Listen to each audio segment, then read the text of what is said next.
Bonjour, je m'appelle Sharky et je vais vous expliquer comment va se passer votre sortie aujourd'hui. Nous avons environ 25 minutes de navigation pour arriver sur le site de plongée. Pour le matériel, vous avez le scaphandre composé de la bouteille, du détendeur et du gilet.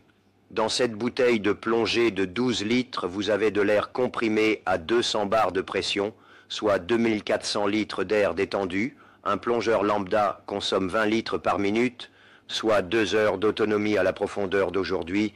Vous avez donc largement assez d'air pour faire votre initiation. Le détendeur se fixe sur la sortie d'air de la bouteille par son premier étage et on retrouve deux deuxièmes étages avec leur embout buccal. Pour votre baptême, vous aurez à utiliser le détendeur principal, noir. Uniquement. Le détendeur va vous permettre de respirer. Il suffit de le mettre en bouche et de créer une inspiration pour que l'air arrive instantanément. Vous avez ensuite le manomètre qui permet de connaître la pression d'air à l'intérieur de la bouteille et le direct system qui permet d'alimenter le gilet stabilisateur en air comprimé. Vous avez ensuite la combinaison pour l'enfiler. Veillez à mettre le zip principal au niveau ventral et non dans le dos. Vous avez également un masque, un tuba et des palmes qui vous permettront de faire du snorkeling en attendant de partir en initiation avec votre moniteur. Pendant votre initiation avec votre moniteur, vous pourrez palmer, petit battement de pied de type crawl avec vos palmes. Mais ce palmage doit être lent pour apprécier au mieux votre plongée et ne pas effrayer les poissons. Il est important de ne pas nager avec les bras. Comment cela va-t-il se passer ? Une fois arrivés sur site, les moniteurs partiront avec les plongeurs certifiés pour faire les plongées profondes ou de formation. À leur retour, vous partirez chacun avec un moniteur durant votre baptême. Il sera toujours à côté de vous et maintiendra d'une main à votre bouteille et de l'autre votre bras. Vous ne serez jamais seul, il sera toujours avec vous. Vos scaphandres seront déjà positionnés à l'arrière du bateau. Il vous suffira donc de vous déplacer jusqu'à la plateforme arrière, de vous asseoir sur celle-ci pour mettre vos palmes et votre masque avant de vous laisser glisser dans l'eau pour rejoindre votre moniteur. Le moniteur va vous aider à enfiler votre scaphandre. Puis, vous fera un respirer en surface pour vous apprendre la respiration. Pour cela, il est important de bien expirer l'air de vos poumons pour reprendre de l'air propre à l'inspiration suivante. Une fois sous l'eau, nous ne pourrons plus parler. Il faudra donc communiquer par signes. Vous avez plusieurs signes à connaître. Le premier, signe. Ok, c'est une question lorsque le moniteur fait ce signe.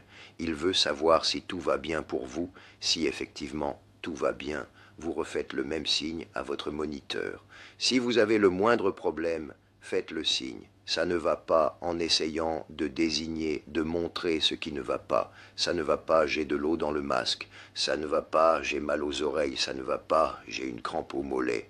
Ensuite, vous avez le signe, je veux monter, puis je veux descendre, puis j'ai froid. Quand vous serez sous l'eau avec votre moniteur, il est possible que de l'eau rentre dans votre masque. Vous pouvez vider l'eau de votre masque en soufflant par le nez et en inclinant légèrement la tête vers le haut en même temps.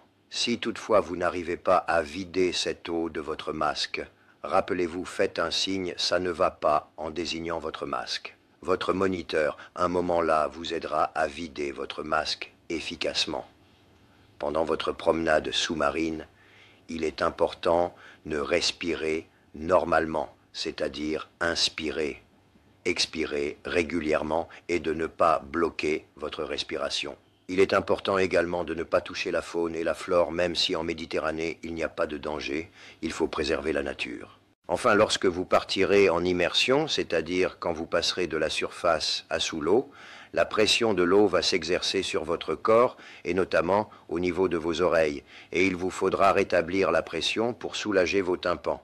Pour cela, c'est assez simple. Il va falloir régulièrement au cours de la descente ou dès que vous sentirez une petite gêne au niveau des oreilles, boucher votre nez au travers de la jupe de votre masque, puis souffler par le nez de façon à équilibrer vos oreilles. Vous avez certainement dû faire cette manœuvre quand vous êtes monté en altitude à la montagne ou quand vous avez pris l'avion.